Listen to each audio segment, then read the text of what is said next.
Hello, welcome to this week's video. I'm gonna be matching up books that I have read with the Taylor Swift songs on her Midnights album. Now, I have never done anything like this before. I've seen like posts of people doing stuff like this and I always think they're so cool. They're like my favorite types of posts right now. I'm also gonna be doing the 3 AM edition songs. Okay, starting with Lavender Haze. When I was like trying to find a book for all these songs, I just got so sucked into the songs because like the more and more I listen to them, the more I like them, and it's happening with like every single one of them. For Lavender Haze, the book that I think in my head like most connects with this song is one that I don't have a physical copy of, and that is The Roommate. I actually have 2 books that I connect this song with. The other book that I think could go with this song is The 7 Husbands of Evelyn Hugo. So in The Roommate, this girl moves somewhere and she ends up being roommates with someone she didn't think she was gonna end up being roommates with, but it's like the friend of a friend, and this friend is a dude who happens to also be a porn star, and then they end up getting into a relationship, and later on down the line people find out, and her family kind of has like a big name for themselves, I guess, so there's a lot of like scrutiny in the news, in the public, and it's like if she lets it get to her, she's not gonna be able to be happy or like in the relationship. And I think that the lyrics of this song specifically go really well. I've been under scrutiny, you handle it beautifully, all of this is new to me. I feel the lavender haze creeping up on me. Lavender haze is like being in love. I'm damned if I do give a damn what people say. No deal, the 1950s shit they want from me. I just want to stay in that lavender haze. I feel like that goes super well with that book. All they keep asking me is if I'm gonna be your bride. The only kind of girl they see is a one night or a wife. I find it dizzying, they're bringing up my history, but you weren't even listening. I feel lavender haze creeping up on me. Talk your talk and go viral. I just need this love spiral. Get it off your chest. Get it off my desk. And that even makes sense too, because she is like kind of a business person by the end of this book. Okay, so yeah, that's why I think that book has to do with it. And then also The 7 Husbands of Evelyn Hugo. The line that really made me think 7 Husbands of Evelyn Hugo is, well, actually a couple of them, because talk your talk and go viral. I just need this love spiral. Get it off your chest. And then the part where it says, no deal, the 1950s shit they want from me. I just want to stay in that lavender haze. All they keep asking is if I'm gonna be your bride. The only kind of girl they see is a one night or a wife. I find it dizzying, they're bringing up my history, but you weren't even listening. That part, I feel like that part gives me Evelyn Hugo vibes. Since Evelyn Hugo is like a big star in this book, the media and the news, everyone's constantly talking about like her love life, and it's even called like the 7 Husbands of Evelyn Hugo. I feel like she's married so many people, and she's been talked about so much, and so I feel like the story here really connects those lyrics. And I also feel like a lot of the stuff that Evelyn does in the book is because of just how she's seen and how she needs to be seen to get to a certain place.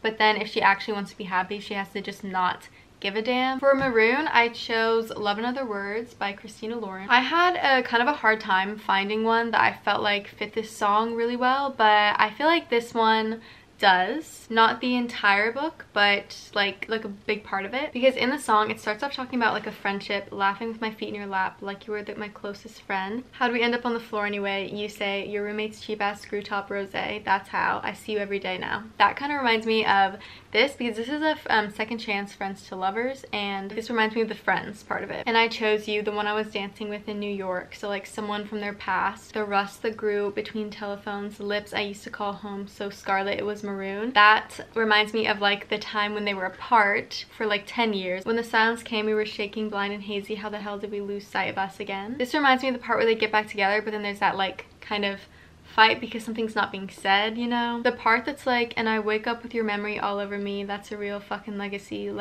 And I awake with your memory all over me, that's a real fucking legacy to leave. That part I feel like would be from Elliot's POV, because she just leaves in his mind, like she leaves for no reason. But yeah, that's why Love in Other Words reminds me of Maroon. I feel like certain lines of this really made sense with it, and yeah, I was just happy I could find one because I was struggling with that song. Okay, Anti-Hero. This is one of my favorites from the album. This one was quite tough. Oh my gosh, I keep seeing the 7 Husbands of Evelyn Hugo and feeling like everything can connect with that, but I'm gonna compare it right now to Addicted to You, because I feel like Lily and Lo could relate to this song. I feel like their characters, like the things, and especially in the first book, they're going through. I have this thing where I get older but just never wiser. Midnights become my afternoons when depression works the graveyard shift. I should not be left to my own devices. They come with prices and vices. I end up in crisis. Tale as old as time. And 2 of the main people you're focusing on this book are two people who like struggle with addiction. They have like a relationship where they enable each other. It's just like a really unhealthy thing going on. I wake up screaming from dreaming. One day I'll watch as you're leaving because you got tired of my scheming for the last time. It's me. Hi, I'm the problem. It's me. At tea time, everybody agrees. I'll stare directly at the sun, but never in the mirror. Okay, I was thinking about this line, like, I'll stare directly at the sun, but never in the mirror, is like, I will do like the most difficult, horrible, like self-destructive things, but I like won't self-reflect. And I feel like that's definitely what's happening in this book. Like, they're going through such terrible things. They're doing such terrible things to themselves, but they're not actually like confronting and like trying to change the actual problem, because they're both just enabling each other. So it's not really getting better, you know?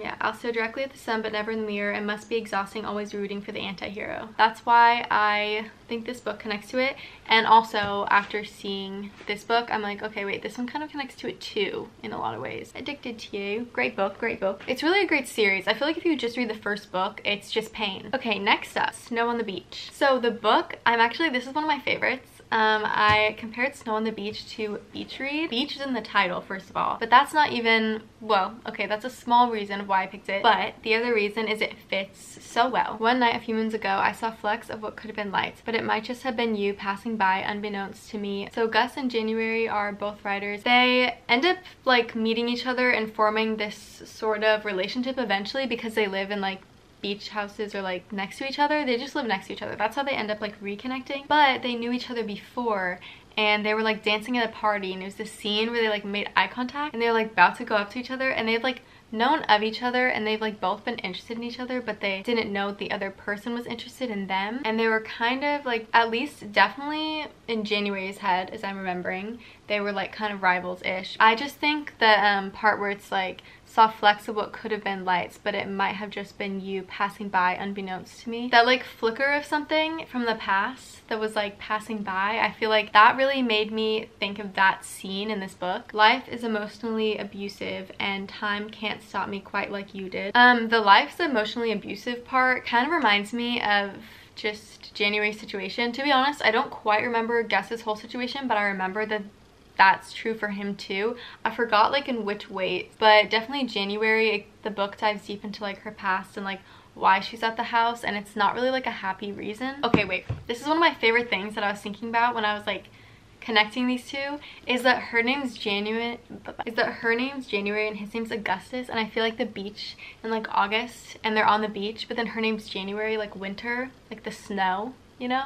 I don't know, I just liked that. Like how I was saying, these characters are writers and they write like the opposite stuff. There's a huge juxtaposition between these two characters and like what they write, and their names are one of those things, and I just felt like that was a cool little connection to Snow on the Beach, because Snow on the Beach is also like, doesn't really quite make sense together. It doesn't like sound like completely normal. That's all I have to say for this one. Okay, so next is You're on Your Own Kid. So I've seen a couple people compare You're on Your Own Kid to The Summer I Turned Pretty, and I think that's like a pretty accurate one. And I also think Some Mistakes Were Made. Some Mistakes Were Made to me was like perfect for this song. It was so spot on. And this is also kind of was an easier song for me to think of books like kind of connected to it, because it's like childhood friends to lovers. If you add Second Chance in there, it's even more like that, except without the like reunited at the end. Summer went away, still the yearning stays. I play it cool with the best of them. I wait patiently. He's gonna notice me. It's okay. We're the best of friends. It seriously sounds like it's talking about the summer I turned pretty in the beginning, especially because it's like summer went away, still the yearning stays, because she only saw them in the summer. Okay, so the part that's like, I wait patiently. He's gonna notice me. It's okay. We're the best of friends anyway. That is just, you know, exactly what happens in this book. So Ellis and Easton are the best of friends, and she has a giant crush on him, but he like ends up getting a girlfriend, and she's just like, you know, he's gonna notice me, but then it's okay, we're the best of friends. And then the part where, this is where like I really think that it connects this book. I didn't choose this town, I dream of getting out. There's just one who could make me stay all my days.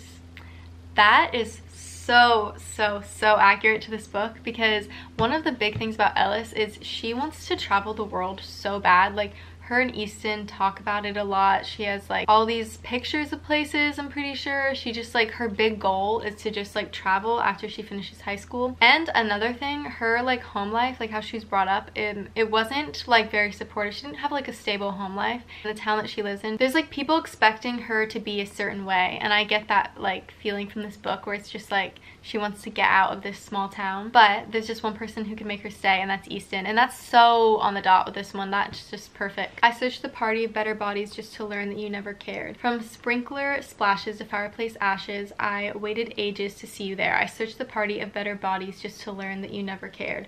There's a certain scene in this book that reminds me of that, and they're like at a bonfire beach type setting. He's just with another girl, and it reminds me of that scene. I see the great escape, so long Daisy May. I pick the petals, he loves me not. Something different bloomed, writing in my room. I play songs in the parking lot, I'll run away. So she doesn't end up running away, but she does end up getting sent away, and she kind of just like cuts everyone off. She's like, goodbye, I'm never thinking about anyone again, or like she just wants to separate herself from everything that happened. And that really, those lyrics really remind me of that part in this book. And then on like literally the title of the song, You're on Your Own Kid, You Always Have Been, that just Ellis's life, that really applies. Not that she's really on her own, but I think she definitely feels like she's on her own a lot of the time. And I mean, she was kind of on her own for a bit. Like I said, she didn't really have a stable home life, because there were pages turned with the bridges burned. Everything you lose is a step you take. So make the friendship bracelets, take the moment and taste it. You've got no reason to be afraid. You're on your own, kid.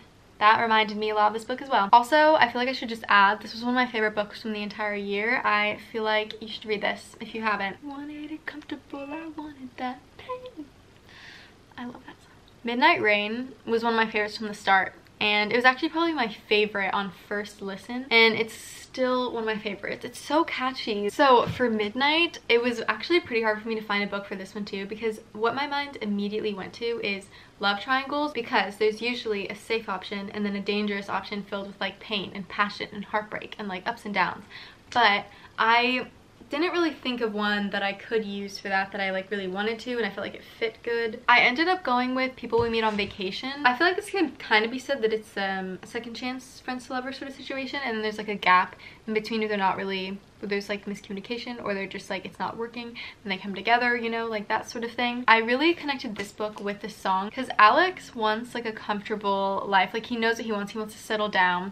He wants like a wife. He's like, he's got it all figured out, you know? But Poppy's like not ready for that life yet. Poppy, she has a job where she travels everywhere, and she just like doesn't want to settle down yet. She has like fear of like the town that they grew up in. Like she wants to get far away from it. She has some bad memories there. She has like more decisions to make and like self-discovery to do before they get together. And she like doesn't really know what she wants yet. So my town was a wasteland full of cages, full of fences, pageant queens and big pretenders.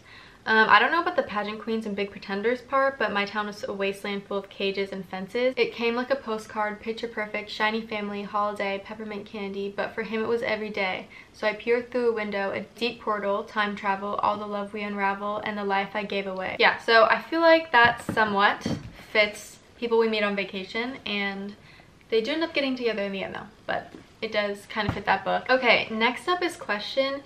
And Question was one of the songs that I struggled so much finding a book to go with that. And the book that I came to was like the best one for that song was The Seven Husbands of Evelyn Hugo. Yeah, you know, it just happens to fit for a lot of these songs. So the beginning part doesn't really have to do it. There's like some lines that connect with it, some that don't. So in the way that Lavender Haze kind of connects with the ending more of The Seven Husbands of Evelyn Hugo, I feel like Question kind of connects more with the beginning, middle-ish. I swear that it was something, because I don't remember who I was before you, painted all my nights, a color I've searched for since. I mean, I don't want to spoil it. But so I can't really say much, but it does connect. But one thing after another, fucking situations, circumstances, miscommunications, and I have to say, by the way, I just made like some explanations. Yeah, that could go. And I ask you a question. Did you ever have someone kiss you in a crowded room? Okay, in this instance, it was more of like a supply closet or something like that. Or like a coat closet. I can't remember when it was. But there were rumors, and there was like, you know, I don't know. There was talk in a sort of like scandalous type of way. And every single one of your friends was making fun of you. But 15 seconds later, they were clapping too. Then what did you do? 50 seconds later, they were clapping too. I feel like that could be more like years and years and years and years later. Might be more accurate. Did you leave her house in the middle of the night? Did you wish you put up more of a fight? When she said it was too much, do you wish you could still touch her? This book does connect with that in certain ways. Did you realize out of time she was on your mind with some dickhead guy you saw that night? Fucking politics and gender roles and you're not sure and I don't know. Got swept away in the gray, I just may like to have a conversation. Oh, also the part that's like, does it feel like everything's just like second best after that meteor strike? That can, oh my god, that's perfect. And what's that I heard that you're still with her? That's nice. I'm sure that's what's suitable. Final answer.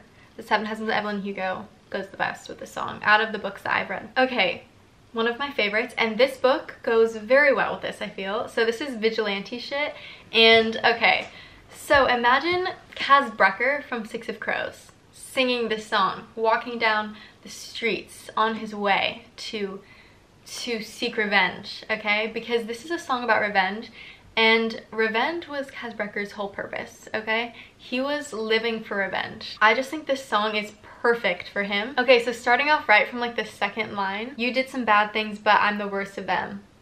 Is that not so accurate? Oh, and just to give some context, because I didn't really do that, Kaz Brecker is one of the characters in the Six of Crows. He's one of the Six of Crows, and he's kind of the one in charge, like directing everyone. He has this like big end goal, and he basically wants to take down this. Okay, so everyone in this book is kind of criminals, and Kaz is also a criminal, but there's this like criminal who's like kind of like the big boss criminal, who's like just has a really big name, but Kaz is also making a really big name for himself, but he started from like nothing, and when he was at that place of like nothing, he was severely wronged by this other criminal guy, and so basically he's trying to get revenge, and he's just like working toward that throughout all of it. So yeah, you did some bad things, but I'm the worst of them, because Kaz will be the worst thing that he's ever done, since it's going to be the thing that's going to ruin his life. I would say this book is good for karma too, but I don't think Kaz completely kept his side of the street clean. I don't start shit, but I can tell you how it ends. He didn't start the feud, but he's gonna end it. Don't get sad, get even.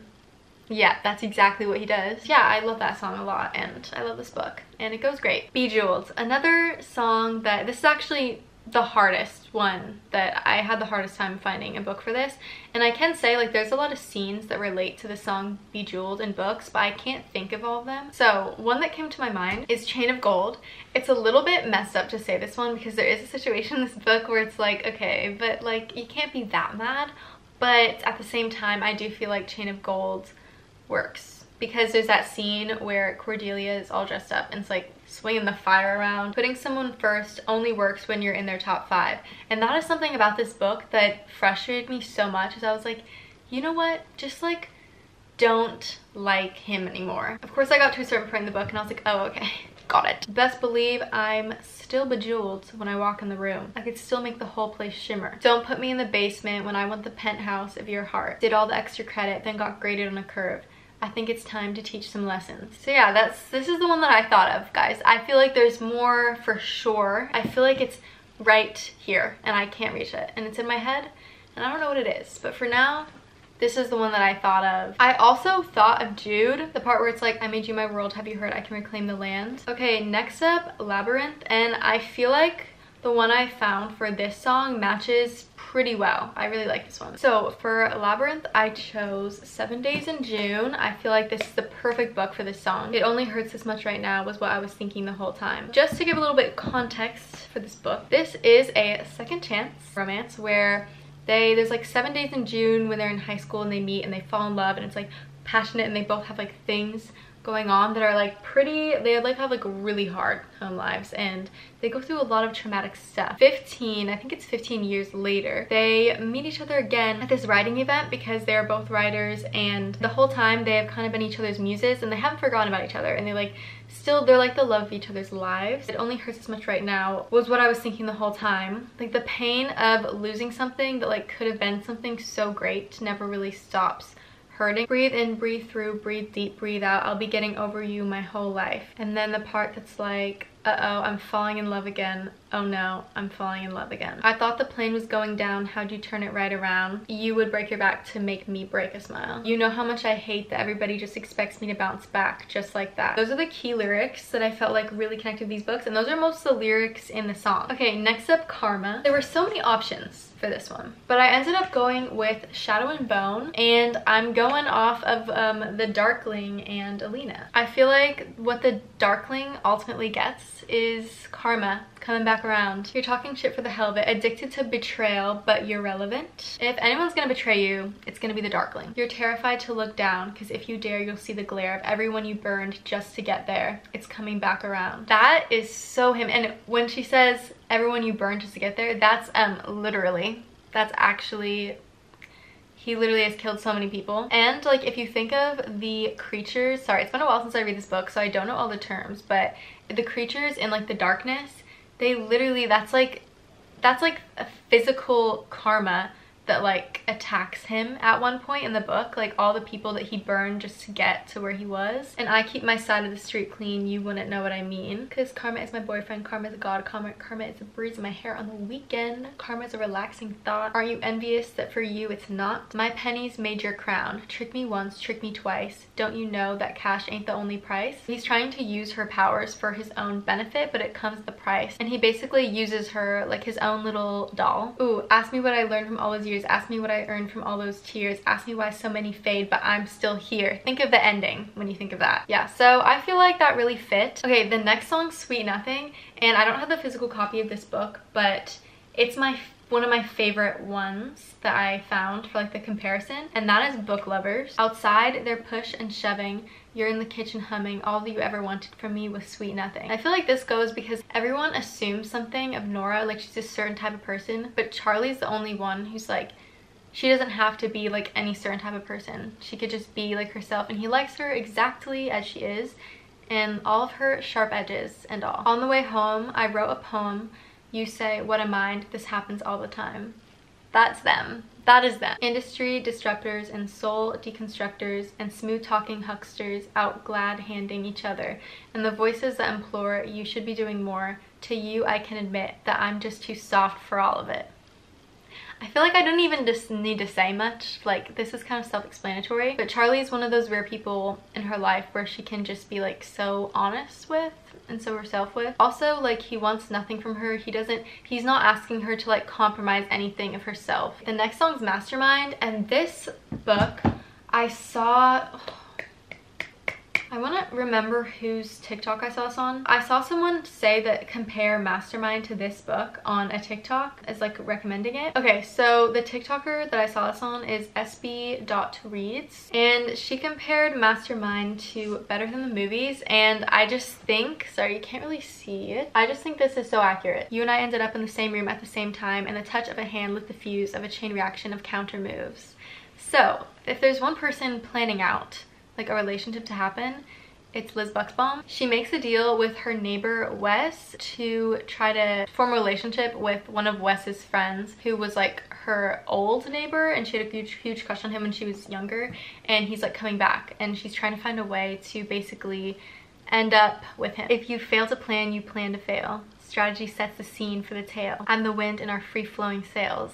How is she so good at writing? And then it goes into a part, and I think this is called the bridge. Do I know that for sure? No, but I think that's what this is. No one wanted to play with me as a little kid, so I've been scheming like a criminal ever since to make them love me and to make it seem effortless.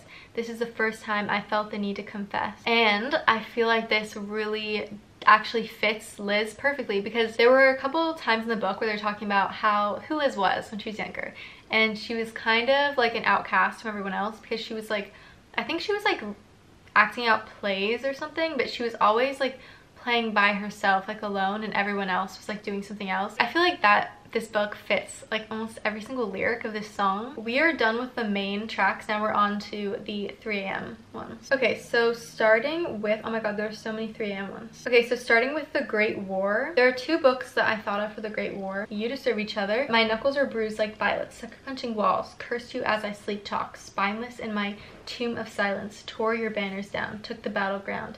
And maybe it was ego swinging, maybe it was her. Flashes of the battle come back to me in a blur. Just like the imagery of battle reminds me of this book. Maybe it was my ego talking. I feel like that definitely relates to this book. The concept of there being this like big like fight that has to be had, and this big like revelation of, oh god, like I'm ruining this like relationship with my self-sabotage and just unproductive pettiness really resonates in this book. I also kind of feel like the worst best man fits this song because Lena has to go through a bunch of stuff before she's like, oh wait, I actually want this person. You drew up some good faith treaties, I drew curtains closed, drank my poison all alone. You said I have to trust more freely, but diesel is desire, you were playing with fire, and maybe it's the past that's talking, screaming from the crypt, telling me to punish you for things you never did, so I justified it. The part where it's like, and maybe it's the past talking, screaming from the crypt, telling me to punish you for things you never did, that reminds me of The Worst Best Man a lot. But then the part where it's like, you drew up some good faith treaties, I drew curtains closed, drank my poison all alone, reminds me a lot of You Deserve Each Other. Okay, the next song is Bigger Than the Whole Sky.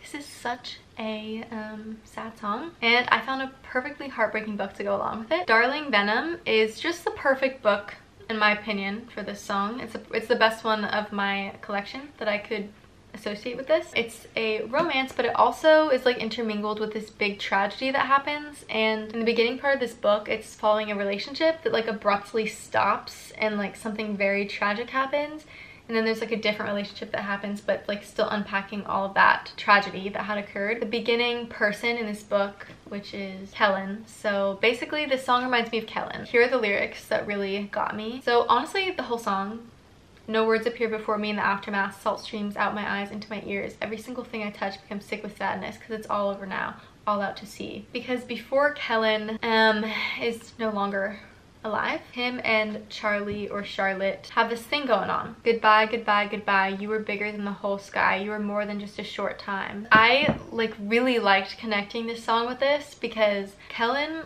killed himself in the book, and it's like he didn't really see himself as much. He was so hard on himself, and he like did not see any of his worth, but she did. And so I really like thinking about her like in terms of saying this song about him, because it just makes a lot of sense. And I've got a lot to pine about, I've got a lot to live without, and I'm never gonna meet what could have been, would have been, what should have been you.